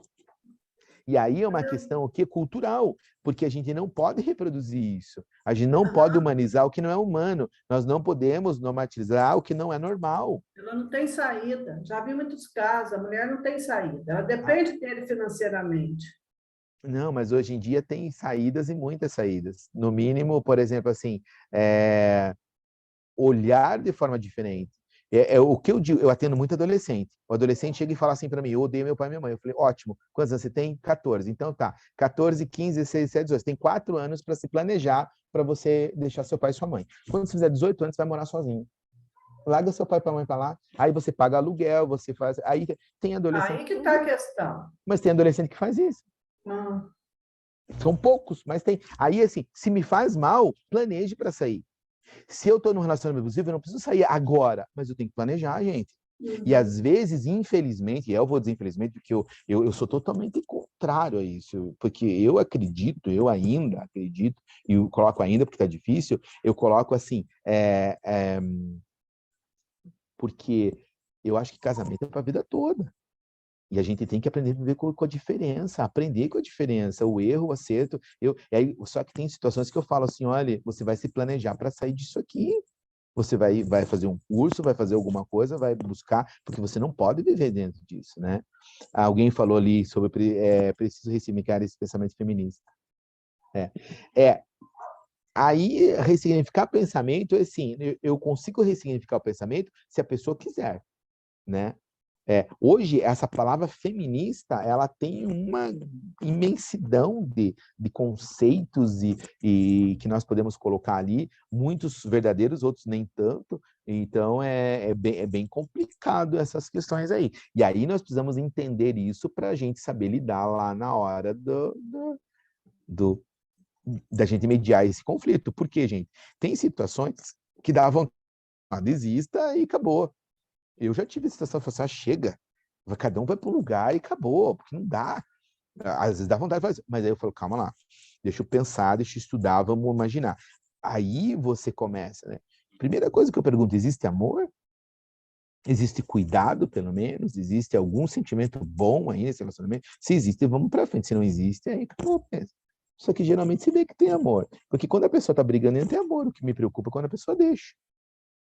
Sabe aquela história, né? Enquanto eu amo, eu tô ali brigando e arrumando. A hora que eu deixo, faça o que você quiser.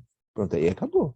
E essas questões aí, e aí, veja bem, tudo isso que nós falamos, ele está dentro do quê? Dessa aula de hoje, no sentido assim, qual é o maior problema hoje dos casais? Se eu fosse pontuar qual é o problema, quem aí é corajoso de me dizer qual é o maior problema hoje de todo o casamento, ou de quase todos os casamentos?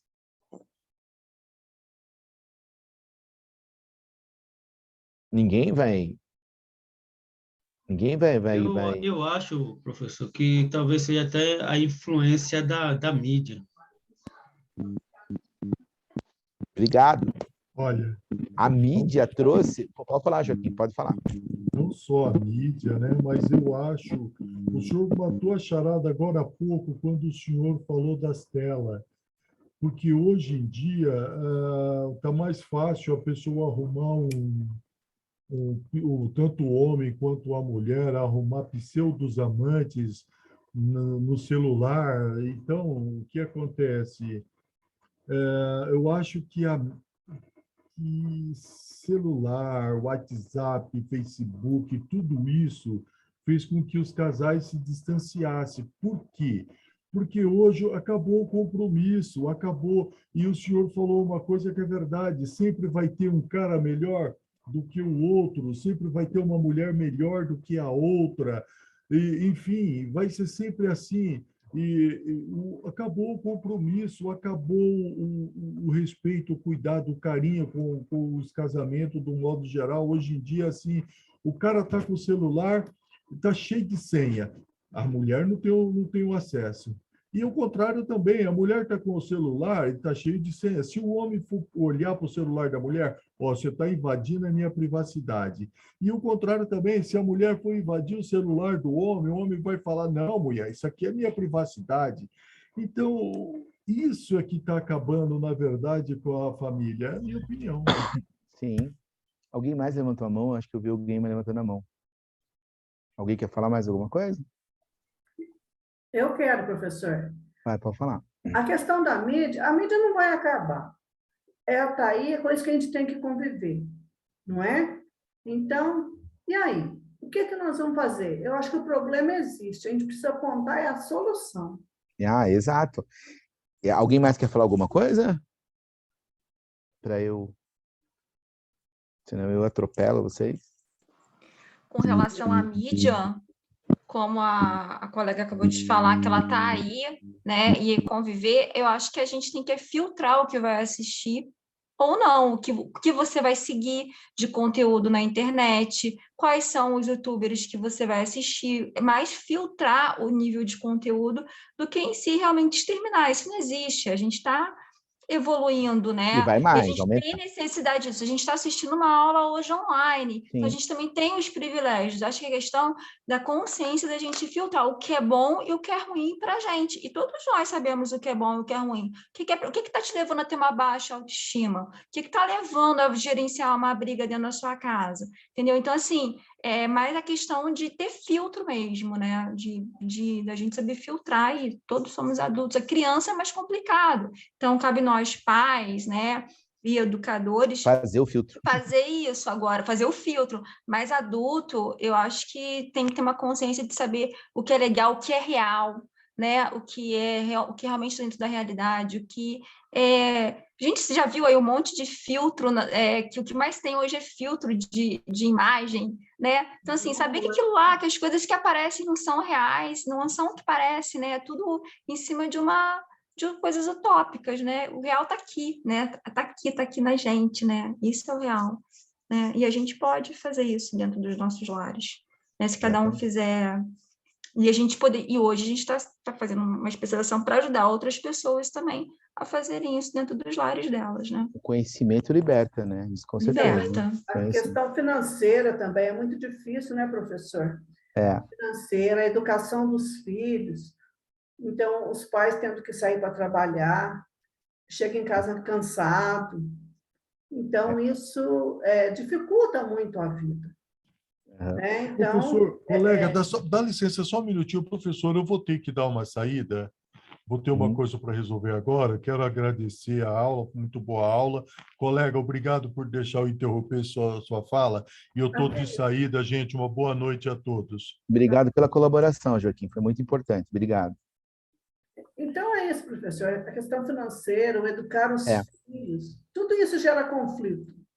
Ok, com certeza. Anderson, Carlos, quer falar? Você levantou a mão? Professor, eu fico observando e vejo que a mídia hoje, ela fica estimulando qual tipo de relacionamento que tem que ser aceitável pela sociedade. Nós, adultos, conseguimos fazer esse filtro e conseguimos até passar para nossos filhos o que é certo e errado. Mas como a colega falou aí, Cristina, quando esses adolescentes estão só, nós não temos o controle. Então, esses adolescentes é que começam a filtrar o que deve e o que não deve, e muitas vezes é sem a orientação dos pais. Por isso que eu acho que esses adolescentes é que vão ser os casais de amanhã. Então, quando eles entram em um relacionamento, cada um já entra com uma base de relacionamento diferente. Tem jovens aí que eles não pensam mais em casar. Talvez até por muita insistência dos pais, ele acaba entrando em um relacionamento contra a vontade deles.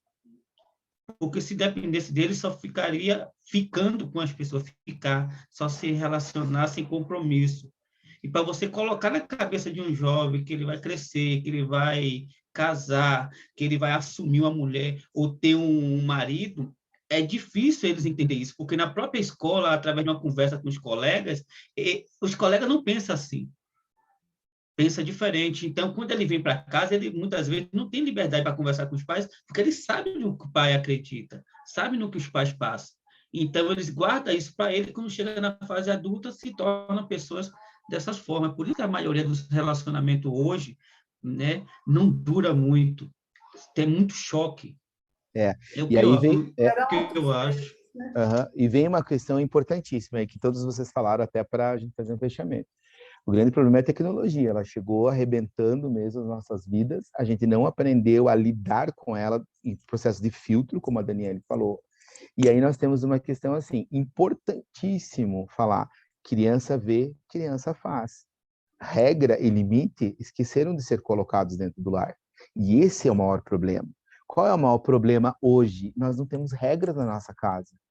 Quando o casal chega, eu falo assim, você pode me falar qual é a sua rotina? E eles não sabem a rotina que eles têm. Eles não criaram um ambiente de rotina para fazer a vida acontecer de uma forma de qualidade. Porque assim, a gente vai ter conflito a vida inteira. Isso é natural do ser humano. Mas eu preciso ter qualidade de vida dentro desse conflito. Esse conflito não pode ser o carro-chefe da minha casa.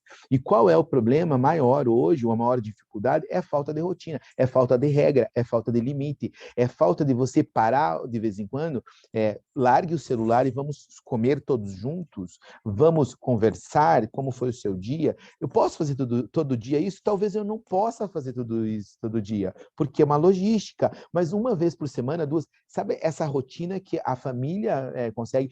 Gente, eu já vi situações, e eu já fiz isso algumas vezes, inclusive, de falar assim, hoje é dia de igreja, todo mundo vai para a igreja, aí chega aquele tumulto, todo mundo grita, todo mundo briga, quem vai para o banheiro antes, e roupa, e troca de roupa, a gente vai para a igreja. E chega lá, a gente chora, bate palma, mas saiu um caos de casa. Será que isso é correto? Será que isso é bom?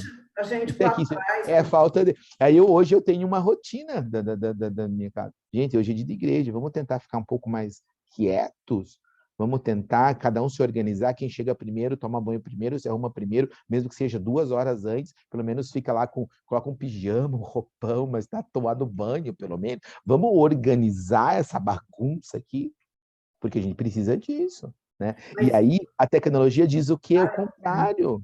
Ela diz o contrário. Para que ir para a igreja? Para que casar? Para que não sei o quê? Mas eu tenho que mostrar o quanto é bom o relacionamento. Agora, como é que o meu filho, a minha filha vai querer ter um casamento se o meu é um tumulto? Entendeu? Se o meu casamento não... Porque ele aprende por observação, nós aprendemos por observação, muito mais. Claro que na vida adulta a gente consegue aprender de forma diferente, mas a criança aprende por observação. O homem tem que cuidar da mulher, mas nunca viu cuidar. E aí tem 2 situações, gente, que é muito importante falar. Eu, por exemplo, meu pai nunca me abraçou, nunca. E hoje o abraço, para mim, é importantíssimo às minhas filhas, porque eu sei o quanto que fez falta na minha vida. Então eu tenho 2 opções, uma de ser igualzinho ao meu pai ou ser oposto a ele. Isso o que vai fazer é caráter. E aí quando eu falo, por exemplo, né, eu acho que o Joaquim falou sobre senha de celular, né? Hoje eu aprendi uma coisa importantíssima. Às vezes é melhor, deixe fazer o que quiser, porque vai mostrar o caráter que tem. Porque se a pessoa tem caráter, ela não vai fazer. Ela não precisa disso. Ela não vai. Agora, se ela está na dúvida, ela vai. E aí, as pessoas que estão sendo corrompidas. O que é sendo corrompidas? Porque a informação chega de tal maneira que diz assim, eu acho que foi a Daniele que falou sobre filtro, que eu acho incrível essa palavra filtro. Hoje eu uso filtro na igreja, eu uso filtro no trabalho, eu uso filtro no set, eu uso filtro em tudo, porque assim, isso me serve, isso não me serve. Isso é bom para mim, isso não é bom para mim. E eu não julgo para o outro. Porque, às vezes, a gente tem filtro com julgamento, né? O julgamento não nos cabe, não deveria, pelo menos, nos caber. Mas o que acontece, gente? A hora que eu filtro, isso não é para a minha vida. Se alguém está fazendo, que bom, seja feliz, mas não é para a minha vida. Agora, se a pessoa vem pedir um conselho para mim, aí eu vou ter que ser verdadeiro. Aí eu vou ter que falar aquilo que eu penso. Eu falo, ó, eu faço isso. No set eu vou mediar. E aí, gente, é isso que está faltando hoje. A comunicação e você entender que nem tudo que está na internet é para você e que nem tudo que está aí é para você, né? E que nem todo lugar é para você. Hoje eu percebo assim muitas igrejas nascendo, vamos dizer assim. Procure um lugar onde você se realiza, procure um lugar que você possa ser você na sua essência, que você possa colaborar, né? Daniela, você quer falar? Você levantou a mão? Agora que eu vi, desculpa. Então, professor, a colega estava falando a respeito dos adolescentes, né, das crianças em casa, da vida corrida do adulto hoje, às vezes a gente tem que deixar o adolescente ou a criança em casa, né, e com relação ao veículo, né, a internet e a televisão, né, até o senhor depois completou, né, que o senhor falou assim, a questão é a gente ter regras e ter rotina dentro de casa. Por exemplo, aqui em casa, os meus filhos sabem até onde eles pisam. É lógico que eles são crianças, são adolescentes, eles vão fazer alguma coisa, porque eu também já fui criança, também já fui adolescente. Eles vão querer driblar algumas regras, mas eles sabem que se eles fizerem, e eu acho que o melhor de tudo é quando você tem um relacionamento bom com os seus filhos e aberto, né, a ponto de dizer para eles o que realmente é verdade, né? Tipo assim, se jogar limpo, ó, isso não é legal, né? Se você vê isso, esse tipo de conteúdo não é legal para a tua idade, vai te gerar isso futuramente. Você vai estimular. O meu filho estava perguntando esses dias sobre sexualidade, ele tem 12 anos. Eu fui falar com ele, filho, conversar a gente pode, agora fazer é diferente, você não tem idade. Eu vou, ele começou a falar, mas mãe e tal, eu falei assim, mas idade para você entender e começar a ter uma compreensão de que isso existe, de que isso faz parte, de que é bom, de que não é proibido, não é proibido para você não estar na idade de fazer isso, mas sexo não é proibido, né? É gostoso, sim, não é feio. A gente se jogar com a verdade e jogar limpo, porque a partir do momento que a gente bota uma coisa proibida, é proibido. Não pode, tudo que é muito imposto, assim, vai gerar uma curiosidade e vai gerar um outro estímulo principalmente no adolescente, até mais do que na criança, né? Eu tenho 2 meninos, mas os meus meninos o homem em relação à mulher, com essa parte ele desenvolve até muito depois. A quem tem menina, acredito que sofre um pouquinho mais com relação a essa parte da sexualidade. Mas os meus não. Mas, assim, a questão, acho, da gente ser mais aberto e conversar. Eu acho que também falta esse tipo de diálogo em casa com relação... Mesmo a gente estando em pleno século XXI, eu acho que as coisas ainda continuam muito travadas com relação a isso. E como a gente tem uma mídia muito aberta hoje, acaba que eles aprendem pela mídia e não aprendem em casa. Então, fica uma coisa muito mais agradável, ele está exposto o conteúdo, e muito exposto, por sinal, hoje em dia, que não tem nem mais horário para isso, né? Hoje em dia, você vê isso consecutivamente em vários horários, não só na televisão, como na própria internet. Então, eu acho que quando a gente é mais honesto e mais verdadeiro com nossos filhos dentro de casa, né, eu acho que se torna menos curioso procurar na rua, né? Procurar na rua, que eu digo, né, em conteúdos fora, né? Hoje a rua a gente lê tela, né? Porque hoje lê você tela, tem isso. o universo, né? Através de uma tela, você tem tudo ali. E aí, uma coisa importante, porque assim, quando eu falo que o conhecimento liberta, é nesse sentido que a gente vai orientar os pais e os casais. Conversem abertamente. Se você não domina esse o assunto, sexualidade, não fale o que você não sabe. Você fala assim, olha, meu filho, eu não quero falar sobre isso porque eu não sei. Procure uma ajuda. Aí vem mas cuidado também, às vezes ajuda que você procura, né? Porque às vezes mesmo na ajuda vem uma informação que não é para o seu padrão de vida que a gente fala. E aí volto a repetir, o certo e o errado. Não é certo para minha família, não é certo para aquilo que eu penso, né? Eu tenho 2 filhas mulheres, né? Uma está com 19, 20, agora está com 20, olha, eu falando errado. Uma com 20 e outra com 16. Eu sempre tive uma fala muito interessante assim, com elas, que as pessoas ficam revoltadas comigo, né? Apesar de ser tudo, eu falava assim, você vai sair para a festa, você vai sair, eu vou usar um bem pejorativo aqui, gente, mas é o que eu falo para elas, vocês querem dar, vocês deem para quem vocês quiserem. Agora, se engravidar, a vida de vocês vai mudar. E às vezes você vai se envolver com um cara que não vale a pena, com um homem vagabundo. Que o homem, ele pode não ter estupro, mas se ele for trabalhador, já ajuda. Eu sempre fui muito direto nesse sentido. Porque o sexo é bom, você vai ter prazer, mas ele vai ter consequência. É isso que você quer para sua vida? É isso que você vai querer? Porque às vezes num ato impensado, eu sempre falo, não deixa o copo em qualquer lugar, não sabe? E se você for fazer, vai fazer porque você queira. Não porque alguém disse, porque é moda. Porque tem isso também, porque às vezes a gente fala, não vai fazer, é aquilo que você falou. Aí vira, uma tá com 20, outra com 16, acho que tá dando meio certo a minha técnica, né? Eu não gosto muito, assim, das coisas. O que acontece? Porque a gente, às vezes, mente para os nossos filhos, eles descobrem que é mentira. E mente em que sentido? Ir para festa é ruim. Não é, não, gente, é bom. né? Beber não é legal. É bom beber na hora, depois você fica mal pra caramba, você não faz o que você não quer. Aí a gente acaba mentindo para eles, e quando eles vêm e falam, eles olham assim, meu pai mentiu para mim. E aí que tá o problema. Você fala assim, meu filho, beber é bom, pode até ser no primeiro momento, tomar um Alexander, que é docinho, que não sei o quê, mas depois vai trazer isso, isso e isso. Você fazer isso é bom nesse, mas pode trazer isso e as consequências. E quando você consegue esse diálogo até com o seu esposo, a sua esposa, se quer o telefone, tá, faça o que você quiser, mas ó, veja bem, isso não é legal, né? Eu, às vezes, às vezes eu vou dormir, assim, com minha esposa, e aí eu pego o celular, eu tenho hábitos de celular, e ela fala, você vai ficar com o celular? Tipo, você vai aquela história, porque lê-se o quê? Prefere o celular do que estar deitado comigo, né? Não é isso que eu tô pensando, mas é isso que dá conotação. Então, deixa eu colocar o celular de lado, vamos conversar. São critérios e são regras que a gente vai colocando, né? Prioridades. E aí nós temos que tomar muito cuidado com isso. Então, essa patologia hoje, a gente pode dizer que é uma patologia da tela, ela está acabando com as famílias. E ela está acabando com isso. Tem pessoas entrando no mundo das drogas por falta de diálogo em casa. Tem pessoas terminando casamentos que têm amor, têm companheirismo. Por quê? Porque não consegue a síndrome da tela entrou de tal maneira que a pornografia entra junto. Aí vai entrar várias questões junto, sem a pessoa, às vezes, perceber, inclusive. E aí ela precisa o quê? De uma orientação, de uma mediação, conhecimento.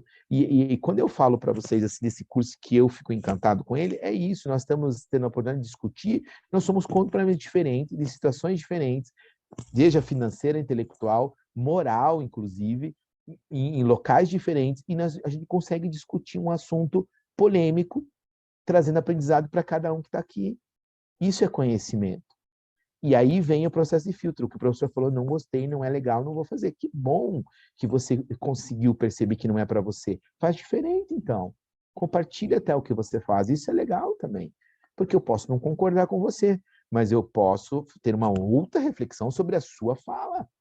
Esse é crescimento, esse conhecimento, quando a gente coloca dentro da terapia de casal, que o casal entende que eles se complementam e que as diferenças são boas, e que esse conflito vai ter dia que vai ter briga mesmo em casa.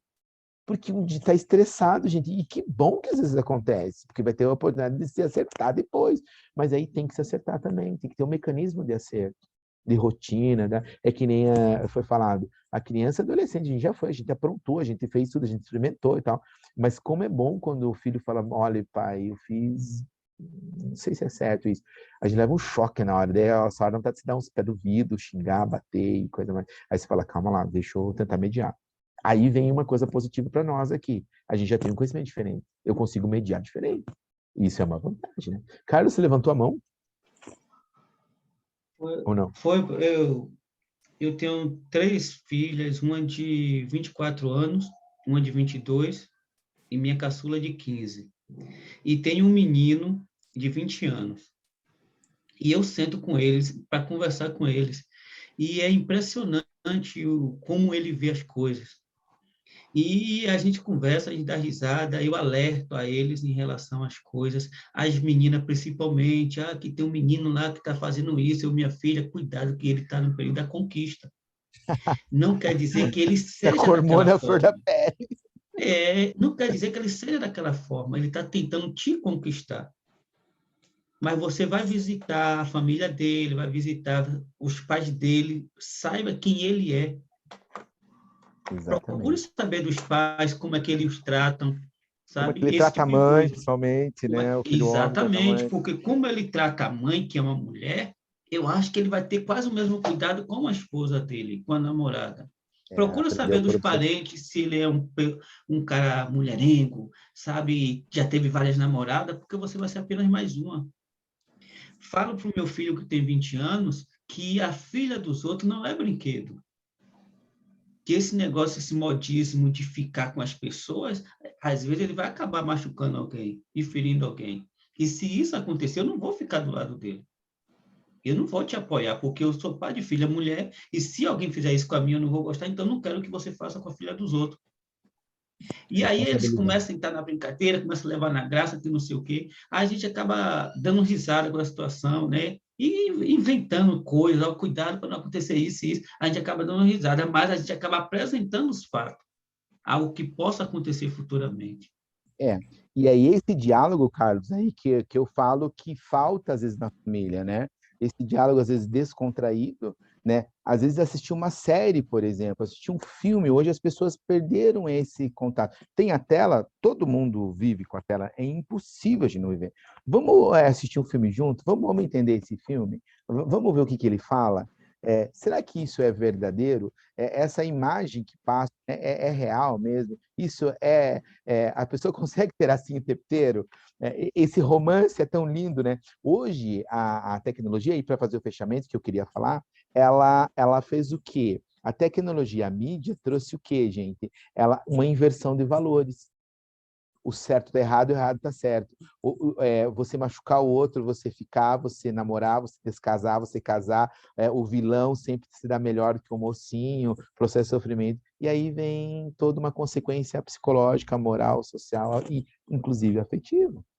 E aí, assim, se ele tem uma casa, um lar, uma família estruturada no sentido, quando eu falo estruturado de conversa, ele vai entender que aquele mundo não é real. Agora, se ele não tem, ele vai se espelhar naquilo que é bonito, né? Que nem fala do filtro, coloca o filtro, a gente tira todas as manchas, fica bonitinho, no céu.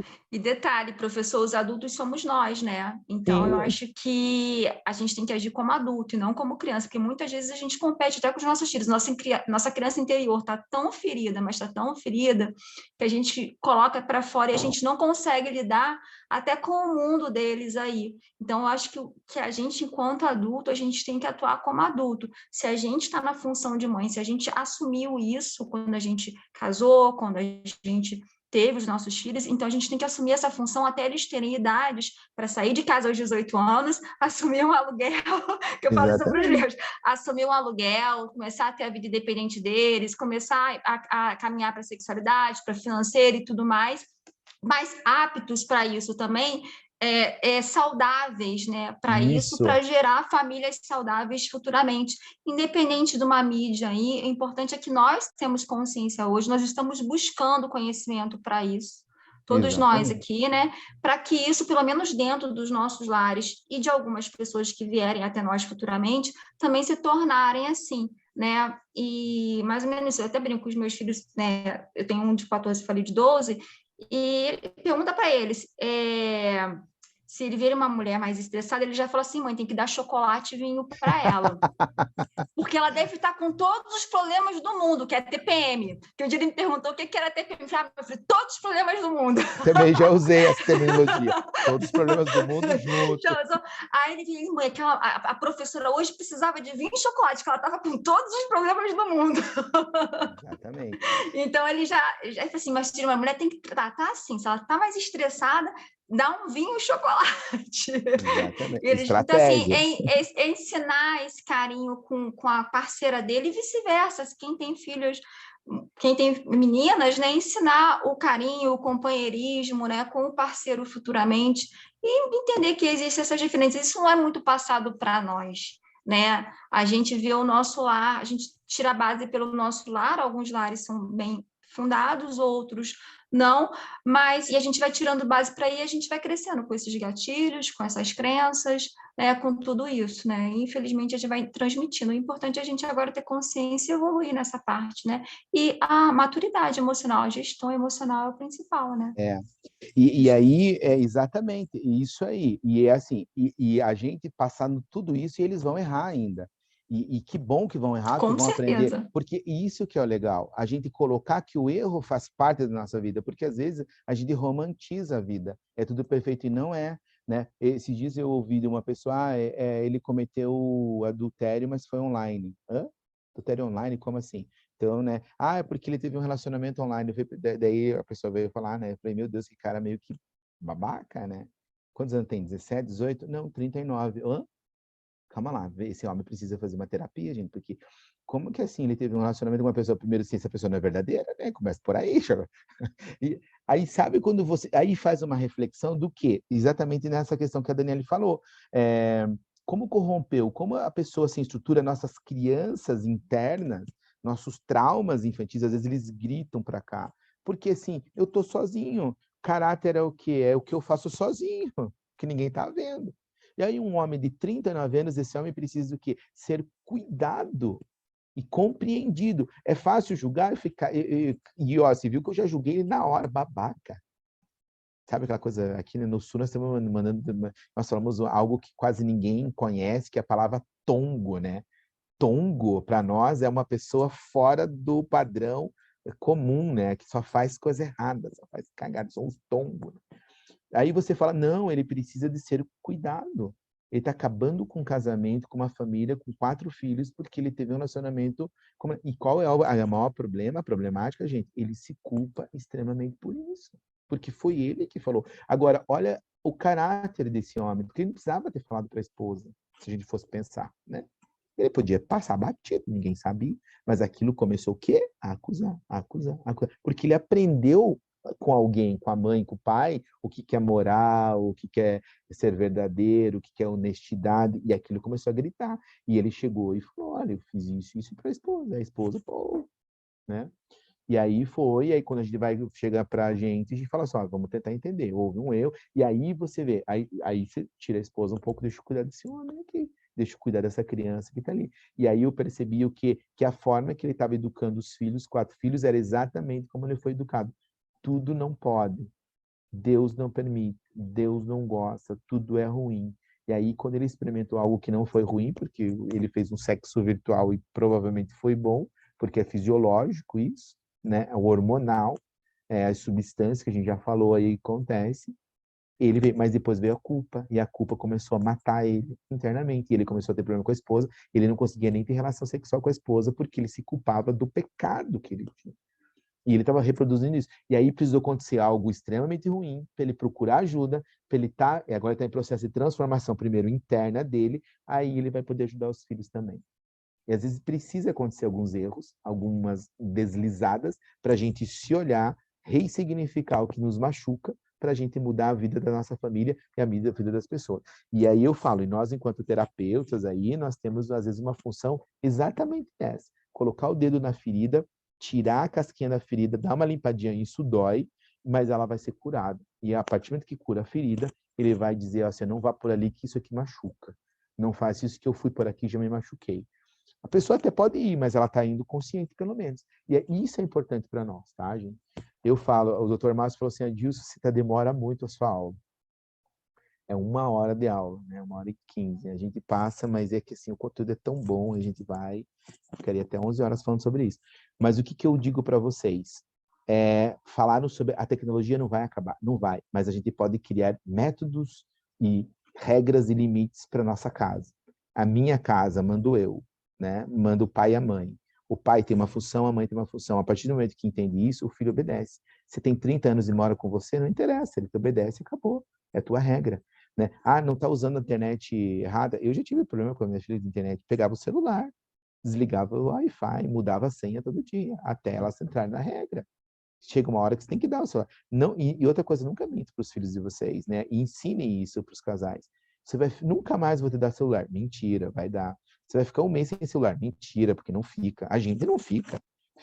Fale para o adolescente, fique 5 horas sem, eles já infartam. Imagina 1 semana, eles morrem. Professor. Então, cria regras simples e que a gente consiga cumprir. Deixa 1 hora eles sem celular, sem internet, para ver se eles já não dão uma melhoradinha. 1 hora parece ser tão pouco, mas não é para eles. Então, é essas regras que cada família vai ter a sua. Fala, Cristina. Castigo longo não funciona. Não funciona para ninguém, a gente sabe disso. Então, assim, às vezes, a conversa mais direta e verdadeira dói mais no ser humano do que um castigo. Sabe aquela coisa assim, vem cá, meu filho, senta aqui, olha para mim. Eu estou decepcionado. Essa palavra decepcionado acaba com a gente. Eu estou decepcionado com você. Por que você fez isso? Deixa eu tentar entender. Pronto, ele desmonta o adolescente, a criança. Porque para ele é difícil falar dele. Para ele é difícil falar do erro. É um exercício. Só que a gente não faz isso. Eu dificilmente consigo. Porque a gente estressa e a gente já fica, por que eu falei para você que não era para fazer? E que eu já expliquei, já disse, não era... E depois eu falo, calma, não poderia ter feito isso. Já fiz. E a última palavra, professor, tem que ser do pai ou da mãe, né? Com certeza. Não pode ser do adolescente, do filho, né? Porque Exatamente. senão não funciona. Vai dar a última palavra. Isso tá? acontece muito. Eles são cheios de argumentos, não é? Argumentos só que não faltam para eles, inclusive. É. A gente tem que contra-argumentar, que a gente fala aí. Ou aquele ditado simples, às vezes eu faço na minha casa. Calem a boca, eu mando e acabou, não quero saber. Aí o pessoal fala, cala a boca, eu falo bastante, inclusive. Chega, cala a boca. Às vezes as duas começam a brigar, falam assim, calem a boca as duas. Tá errado. Não, eu falo assim, eu não quero ouvir a sua voz. Eu vou usar esse que é mais bonito. Não quero ouvir a voz de ninguém mais. Achei que fica mais, soa melhor. Porque senão eu cala a boca e fala, isso aqui, né? Não quero ouvir a sua voz. Mas as meninas aqui são tranquilas. Assim. Gente, eu vou mandar o slide para vocês lá. Tem mais uns assuntos que a gente não passou slide, mas foi muito boa a aula. A gente pode retomar esse finalzinho de hoje para a aula que vem. E a gente só tem mais 2 aulas depois dessa, ok? Daí a gente termina. Qualquer dúvida, entre em contato lá pelo grupo. É bom que o pessoal não manda pergunta nenhuma, mas tudo bem. Dúvidas também estou à disposição para saná-las, tá? Então, a gente tem um assunto da próxima aula um pouco polêmico também, vocês vão perceber, sim, a gente vai trabalhar uma questão de manejo e nós vamos usar o que nós falamos hoje. Vocês vão entender também essa questão da patologia muito aí, na próxima aula aí, que é como eu vou manejar isso. Como que eu vou intervir em cada situação, tá bom? E aí, qualquer dúvida, vocês mandam lá, ok? Agradeço imensamente vocês ficarem aí, me perdoem de atrasar a aula aí, mas foi muito produtivo, estou muito feliz. Muito obrigado, tá? Boa noite para vocês. Boa noite, professor. Boa noite, professor. Obrigado. Boa noite, colegas. Boa noite. Boa noite para todo mundo. Até a próxima. Boa noite, colega. Até a próxima aula. Até a próxima.